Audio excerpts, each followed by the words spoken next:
Ikaze nanone mbahaye ikaze ku ijambo ry'umwimerere, karibu mbahaye ikaze. Germain Muhirwa, mbanje gushimira biyandikisha cyane, subscribe, kanda like kugira ngo ubutumwa bujye bugera ku bantu benshi cyane. Uyu munsi rero tugiye kuganira kuki? Tugiye kuganira nyuma y'urupfu bigenda gute. Hari umuntu wambajije ngo abantu bapfuye bajya he?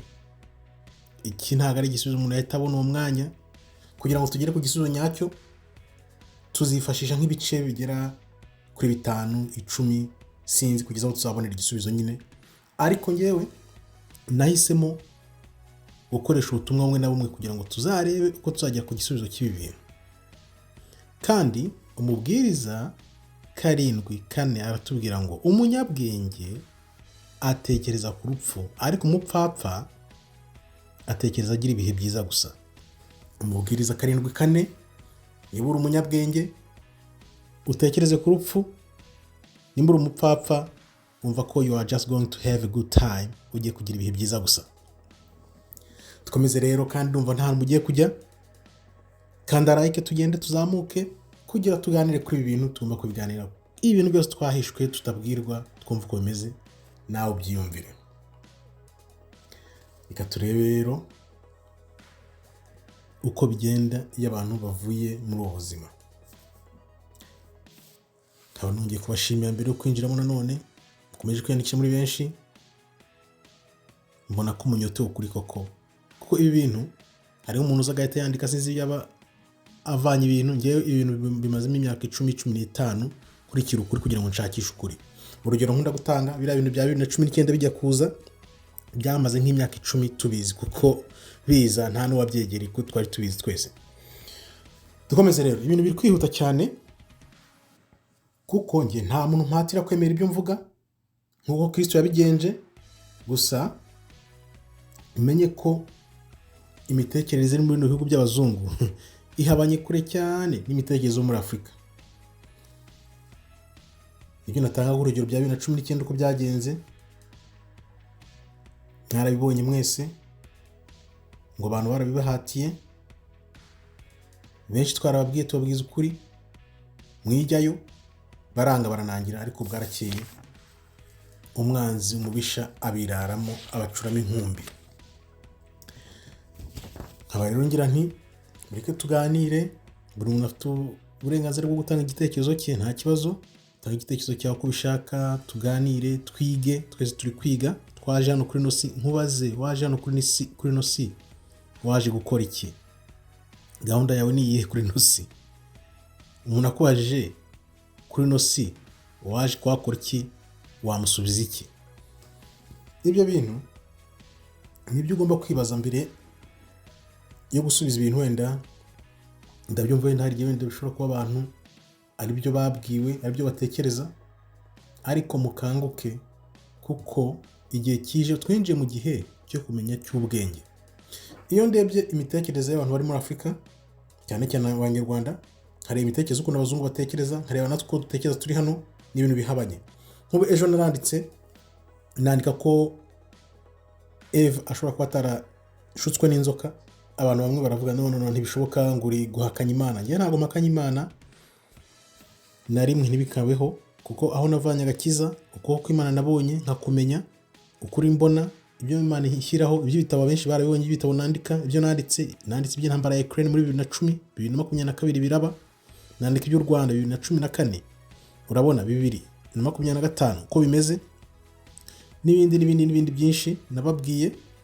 Ibyo bintu byose byerekana ko ibyo mvuga mbafite aho nabivanye, kandi nabonye ko Imana ndakumenya. Ari nayo mpamvu indamutso yanjye igira iti, indamukanyo yanjye igira iti, ufite imyaka ingahe? Mpora mbikubaza iteka, 10, 20, 30, 40, 50, 70, 80, yewe se n'100. Wari wafata umwaka n'uyu n'umwe ngo usome ijambo ry'Imana, wumve ijambo ry'Imana, umenye icyo Imana ikwifuriza, icyo Imana yakoherejeho hano, atari gusoma usimbuka gusa. Ngiye nakwibutsa ko maze gusoma Bibiliya inshuro 3, mva ku gifuniko kugera ku byahishuwe, kuva ku gifuniko kugera ku gifuniko, ku itangiriro kugera ku byahishuwe inshuro 3, nkaba ndi gusoma ku nshuro ya 4, nkaba ngeze muri Zaburi. Ibyo rero bituma nkubwira nti iyo myaka ufite ningahe, wari wafata n'umwaka n'uyu n'umwe ngo usome ijambo ry'Imana Bibiliya wumve icyo rikubwira, noneho uze tuganire. Nge rero ndagira nti mu gihe nigomwa nkasangiza abantu ibi bintu mba naramenye cyangwa narumvise cyangwa narabonye cyangwa se nanjye numva koko mpamye ko ari byo, mu gihe mba mvuga nti ndabasangiza ibi bintu nigengesereye, benshi ahubwo baza babirwanya bivuye inyuma, ndabareba nkisekera gusa cyangwa se nkatuza nkavuga nti ntago bazi ibyo barimo, ntibabizi. Yaba bari bazi ukuntu abantu batekereza mu bihugu by'amahanga, za Canada, za Amerika, z'Uburayi. Ejo cyangwa ejo bundi nzakora video nkwereke ibitabo bihishe munsi ya Vatikani, ibirometero 50. Abo bavuga ngo umuntu aje kuyobya abantu, ngo gukura abantu ku Mana, ndabareba nkumva ngize ikigongo. Ari nayo mpamvu bashobora kuba barahinduye muri Bibiliya bakandika ngo ibitabo byose Kristo bivuga kuri Kristo biramutse bishyizwe hanze ngo bwakwira bugacya. Nuko nyine bari babizi ko babiryamye hejuru. Vatikani, ibirometero 50 by'inyandiko zibitse, imashini ishobora kureba mu bihe byahise bavuga ko yafotoye kubambwa kwa Kristo, bari bayifite. Nzayikorera ikiganiro, nzakora icyo kiganiro abantu bose baza bahakana barebe ko baba baza guhakana ibyo batazi. Hari Vatikani, hari ububiko buri munsi ya Vatikani bugera ku birometero 50 bwuzuye inyandiko. Izo nyandiko zirimo iki? Abantu b'Abanyamerika ba Canada bose baravuga bati reba ibintu biri muri Amerika, biri muri Canada, biri i Vatikani, ibyo bintu bingana gute? Ngaho mbwira noneho akara gaciyemo kugira ngo abo bantu baba baza bahakana. Yes, hakana ni kubwawe, uwumva aranyumva kuko nakubwiye na Kristo nawe bose ntago ari ko bamwemeye. Nanjye unyemeye mwese mukanyemera, ahubwo byaba ikibazo gikomeye cyane. Byaba ari ikibazo gikomeye cyane kuko ntabwo nshaka ko abantu banyemera, ahubwo abantu bemera ijambo babwira banze gusoma Bibiliya. Ndamaza nkakubwira ati banze usome Bibiliya, n'ubu ngubu nongere nkubaze ya gahunda twahanye yo gusoma Bibiliya. Waguze Bibiliya, warayisomye, umaze kubona nk'abantu 5 batarenga bavuga ati ndiyemeje, 5 cyangwa 7 nimwe maze kubona. Abandi ngatekereza iriya video nakoze mvuga ngo musome Bibiliya, abantu 7 gusa nko mu bantu amagana bayirebye iriya video nibo biyemeje ngo bazasoma Bibiliya. Muri abo 7 nabo nta urambwira ngo naratangiye cyangwa azavuga ati dore ibyo ndi kuvuga. Ni gute nawe nkuvana abantu ku Mana nkakubwira ngo soma Bibiliya? Nzikira Bibiliya ni itangiriro ry'ibintu nyine ryo kumenya ibintu. Nakubwira nti bavanyemo ibitabo, bavanamo ibintu byinshi cyane. Kubw'ibyo ugomba ugashakisha n'ukuri hirya no hino. Nimba rero na Kristo ubwe baranze kumwumva, ngewe ndinde. Muramutse mwese munyemeye byo mvuga, nafite ikibazo gikomeye rero. Reka turebe rero, iyo abantu bapfuye bajya he? Abantu bakunze kuvuga bati nta muntu urapfa ngo agaruke atubwire uko bimeze, ariko barabihisha. Hari ibintu bita near death experience. Biriya bintu ibiganiro byabo nkunda kubikurikira. Hari umudamu w'umunyarwanda wigeze gukora ikiganiro, ndibuka wenda byari kuri Iyobokamana TV, niba atari kuri Zaburi, yabigikoze kuri za Zaburi, agikora no kuri Iyobokamana TV n'ibyo byose.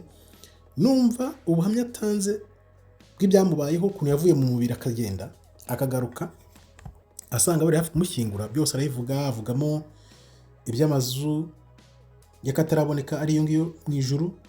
Buri muntu wese aba afite inzu, ibyo ukora no ku isi ugenda uzamuka. Ariko urumva iyo ni imvugo imwe. Hari abandi bafite izindi mvugo, hari abandi bafite izindi mvugo.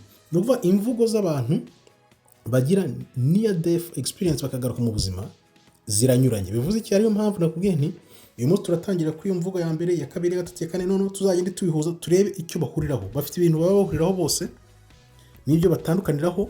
None tugahita twibaza bya bindi twabwiwe byo kujya mu kuzimu, byo kujya mu muriro, byo kujya mu ijuru, ntago babivuga. Kuki batabivuga? Ariko ubwo urumva nanjye ndacyakomeza nshakisha none nzare wenda bagenda babivugaho. Hari abo numva bavuga ngo ahantu unyura ukanyura ku kadodo ngo ukanyura ahantu bakakujyana hirya bakakujyana hino bakakujyana hirya bakakujyana hirya no hino mpaka ugeze ngahantu heza, ngahantu haba abantu baboroga, ni byinshi.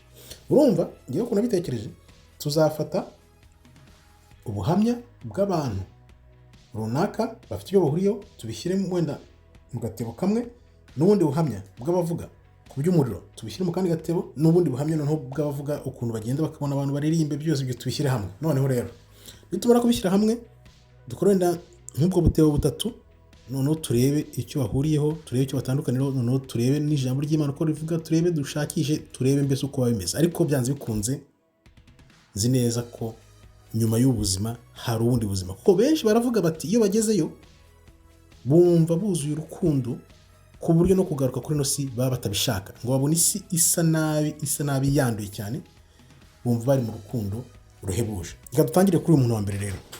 Umuntu wa mbere mu 1987 yari afite imyaka 21, ubwo ngo yari atwaye moto akora impanuka agonze igiti, bamujyana kwa muganga bajya kumubaga kugira ngo bamusubiranye ku kaboko aho yaragize ikibazo. Noneho bamuteye ikinya gituma umutima we uhagarara, hadashize umwanya muremure batavuga ngo yapfuye. Noneho ariko we yumva ko yapfuye nk'iminota 7. Ariko ku rundi ruhande rw'ubuzima,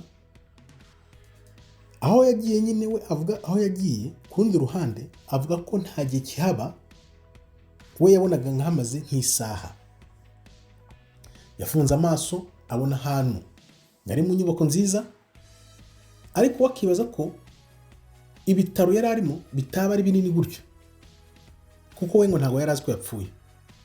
Iyo nzu yari nziza cyane pe, irimo ameza abengerana gatari yakabona, inkike z'umukara zani nziza cyane zikoze nka tineri, ari ya tineri bajya bavuga ngo banyuramo iyo bagiye, usibye ko yavuze ko ayayirenze.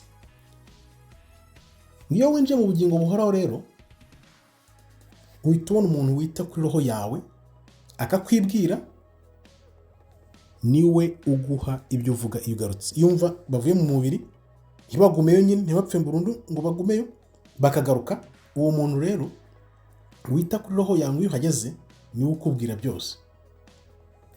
Amaze kugera rero ngo yabonye imibumbe myinshi cyane ku isi, areba muri ya tineri abonamo umuntu mwiza cyane. Uwo muntu rero akaba yari umugide we, amubwira ko yishwe n'umutima, kuba yari afite ukuboko kwe akoze ku mutima. Uwo muntu yaje afashe ku mutima nyine, ubwo urumva n'umuntu wenda waragiye imbere yarabatanze. Abantu benshi rero ngiye bavuye mu mubiri barabibona, noneho bakabona umubiri wabo hasi. Iyo uvuye mu mubiri urabibona, umubiri usigara hasi, ari byo ijambo ritubwira ngo uri igitaka, wavuye mu gitaka kandi uzasubira mu gitaka. Noneho roho ivamo igasubira ku Mana. Niyo mpamvu iyo uvuye mu mubiri, umubiri usigara hasi, weho ukawubona. Urumva? Noneho rero bahita babona tineri, bagahita bakirwa n'urumuri rukomeye cyane. Nyuma rero ya rwa rumuri, ntabwo benshi bakunda kubimenya. Urumva, hari abanyura muri tineri, benshi bakunda kuvuga ko banyura muri iyo tineri, iyo bavuye mu mubiri babona iyo tineri nyine irambuye ku buryo utumva n'umuyaga, ariko noneho ku rumuri ntibabimenya uko bigenda, kuko iyo wageze ku rumuri ngo ntabwo ugaruka. Abagaruka rero baba batarenze urumuri. Urumva, bava mu mubiri ariko ntibarenge urumuri. Urumva urwo rumuri turarugarukaho. We rero ngibye byatangiriye nyuma y'urumuri, we yisanze ari nyuma y'urumuri. Urumva, iyo wanyuze muri tineri ukarenga urumuri ntugaruka. We rero ngo yisanze yarenze urumuri. Iyo muri rwa rumuri ujya ahantu hameze nko mu kigo cyo kukuyobora, aho uhura n'abashinzwe kukuyobora. Abona ameza, yabonye ameza, haricaye abantu babiri bashinzwe kwita ku bahaje. Iyo uhageze ufite abantu babiri bicaye ku meza bagutegereje, ariko iyo uhageze kenshi na kenshi ukunda kwibagirwa ibyo wabayemo mu isi. Bahita batangira kukubwira ibyabaye, bakaguha karibu mu buzima bushya, nta myaka ihaba abantu bose baba basa nk'abangana mu myaka 30. Ibintu maze kubyumvana abantu bose ngo abantu baba basa nk'abangana. N'uwo mudamu nandikiye agatabo nawe yavugaga gutyo, yavugaga ko abantu bose baba basa nk'abangana. Haba hari ubusitani bwiza cyane atigeze abona, utari wakabona hano ku isi. Urumva, aha niho abantu bagarutse bahurira. Mu bantu bamenye ku isi baba bahari bose, bahita bakujyana ahantu sasa rero ho kujya kureba ubuzima bwawe. Life review. Life review ni ukuvuga ngo iyo uhageze aho hantu, ubuzima bwawe bwose kuva ukiri umwana kugeza uvuye mu mubiri w'icyo gihe urabubona ubuzima bwawe bwa buri munsi. Ngatekereza rero ahantu narahatekereje mpita mvuga ubuzima tubamo twibaza ko nta muntu utureba, twibaza ko dukora ibintu twihishe, urahagera ubuzima bwawe bwose bugatangira kwiyerekana ku bintu bimeze nk'amascreen. Niko baba bavuga bose kabisa babihuriraho. Aha rero ureba ubuzima bwawe bwose wabayeho, hameze nko muri sinema, haba hari amascreen menshi cyane akwereka ibyawe byose kuva ukiri umwana kugeza uhagiye. Buri wese uhagiye aribona, akibona ubuzima bwe bwose yabayemo. Yagiye kubona umugabo inyuma ye, ariko ntiyamureba mu maso. Aramubwira ngo reka dutangire. Ugatangira kwereka isanzure ubwo turibona iyo turi ku isi. Ahita ambwira ko hari ubuzima bunyuranye bwinshi cyane mu mibumbe myinshi cyane ku isi, ko ubuzima butaba ku isi gusa, buri mubumbe ugira ubuzima bwawo, ntabwo ari isi gusa nk'uko tubyibwira. Ngo bahise bajya ahantu hameze nko mu isomero, hari hicaye umugore warebaga ameze nk'ureba kuri Flat TV, areba intambara ngo zabaye ku isi mu myaka myinshi cyane yashize, nk'imyaka amagana. We rero ngo ahise yibaza uko bishoboka. Umuyoboye aramubwira ngo Imana ifite byose uko bikora, kandi byose bibera ku isi byose, Imana byose ibifite ahantu bibitswe byose ku buryo nta na kimwe gishobora gutakara, na kimwe, ibintu byose biba ku isi kabisa. Aha rero none ese niho urugero, nifataho urugero. Najya nkunda kwibaza ese abantu, kuko ndabizi urabona iyo umuntu apfuye baravuga bati till we meet again, tuzongera duhure, ugiye aheza, bimeze gutya na gutya. Biriya bintu biturimo twese byavuye, ni ukuvuga ngo nyuma y'ubuzima nyine hari undi bugingo. Nahoraga nibaza rero icyo abantu baba bakora iyo bagiye. Uretse wumve, iyo hageze ushobora kwiga ibintu byose byabaye ku isi, uko ibintu byari bimeze mu gihe cya kera n'ibindi n'ibindi. Nge rero inzozi mfite ni ukureba uko ababisha babambye Kristo bamuhoye, iki byagenze gute. Turabibwirwa twabisoma nyine. Imagine uri kubireba ukabona uko umwami wacu ibyo bamukoze byose kugira turuhire, kugira kuva avuye mu ijuru akamanuka, ubuzima yabayeho uko byagenze byose kugeza bamubambye, bamugambaniye bakamubamba. Ibyo bintu numva tugomba kuzabireba tukazabimenya. Imbere ya buri foto rero haba hari ikintu kimeze nka podium. Iyo podium biri igitabo cy'ubuzima bwa buri muntu. Ushobora gusoma ibyo bitabo byose ukagenda biga ku bantu. Yagiye kubona abona umugore aramubaza ngo se hari icyo nagufasha? We yahise avuga ngo no, ntacyo wamfasha, ndi kureba gusa. Ariko noneho yarabyicujije. Yahise avuga ati iyo ngira icyo nsubiza wenda nari kuba nareretswe byinshi. Uwo mugore rero yari ashinzwe kwigisha amateka yabaye. Imana ifite uko yaturemye, kuko iyo ugezeyo ukomeza kwiga. Ariko hariya ho igitandukanye, ntago wigira mu mibabaro y'ubuzima n'ibigeragezo nk'uko hano tubayeho kuri ino si. Hariyo buri kintu cyose ukunda, icyo ukunda rero nicyo ukurikira. Wari umuyoboye ngo yamujyanye ahantu hari ubusitani bwiza cyane, abona umuntu imbere ye, umuntu yibaza ko yari Kristo. Arabihamya ko yari Kristo kuko ngo yambaye ikanzu y'umweru, sandali zimeze nka zahabu, ariko ntiyabasha kumubona mu maso. Bose bavuga ko batabasha kumubona mu maso umuntu ubavugisha akabuhumuriza. Yari afite urumuri rwinshi cyane rwaturukaga mu maso he. No byahishuwe bavuga ko Kristo afite urumuri rwinshi mu maso. Aramubwira ngo genda ubabwire ko nta rupfu rubaho. abantu bose iyo bagiye, iyo bagezeyo barahabona. Akaba ariyo mpamvu abantu benshi hano ku isi bakunda kuvuga ngo till we meet again, ugiye heza, rest in peace, ibintu nk'ibyo. Ibi rero bivuze iki? Bivuze ko nyuma y'ubuzima hari ubundi bugingo buhoraho. Urumva hano dutangiye kureba uko bigenda. Hano biba bikumazemo ubwoba kumenya ko mubwiriza karindwi kane uko kubwira umunyabwenge atekereza ku rupfu, umupfapfa agatekereza kwishimisha n'ibihe byiza gusa. Bivuze ngo hano hantu igitangaje ngo nuko iyo bagezeyo nyine benshi batanga ubwo buhamya, Kristo nyine bageze kuri Kristo nyuma arababwira ati igihe cyawe cyo gusubirayo kirageze. Benshi iyo bababwiye ngo gusubirayo baranga kubera ngo hari urukundo. Iyo winjiyemo uhita wumva urukundo nyine. Ariko utekereza hano kuri ino si urashaka urukundo karubura. Urukundo ku buryo ngo wumve iyo uba uri mu rukundo ku buryo utumva wagaruka hano ku isi. Bose baranga. Bagaruka rero bababwiye ngo mugomba kugaruka, ubwo tuzakomeza. Hari n'abandi bagenda bavuga ubuhamya butandukanye. Uyu nyine ni wagezeyo aragaruka, ariko noneho we ntago yavuze muri bya bindi byo kureba abagikuzimu cyangwa se abajya mu ijuru byose. Tuzashaka n'ubundi buhamya. Hari abavuga ko noneho iby'imanza bakavuga iby'icyuzo. Abantu benshi niyo mpamvu njya nibaza, ese ko bamwe bavuga iby'imanza, abandi bakavuga ahantu babanyuza hagoye, abandi bakababwira iby'amazu. Uyu we urumva uko avuze uko yagiye arerekwa, abona abantu, abona ko biga, mbese yumva ko hameze nk'aho ari ubuzima busanzwe.